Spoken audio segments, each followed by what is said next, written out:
بیان کیا جاتا ہے کہ اولیاء اللہ میں سے ایک اپنے دھن میں خیال کرتا تھا کہ شیخ یعنی سیدنا غوث اعظم کی وفات کے بعد آپ کے مرتبے کا وارث بنوں گا اور آپ کے درجے کی کرسی پر بیٹھوں گا، تو شیخ اپنے علم کی بنا پر اس سے مطلع ہو گئے۔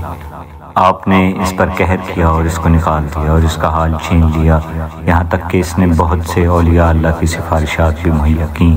پھر شیخ نے اس کو فرمایا کہ تم مکہ جاؤ اور حج کرو، تیرے خیالات کی یہی سزا ہے۔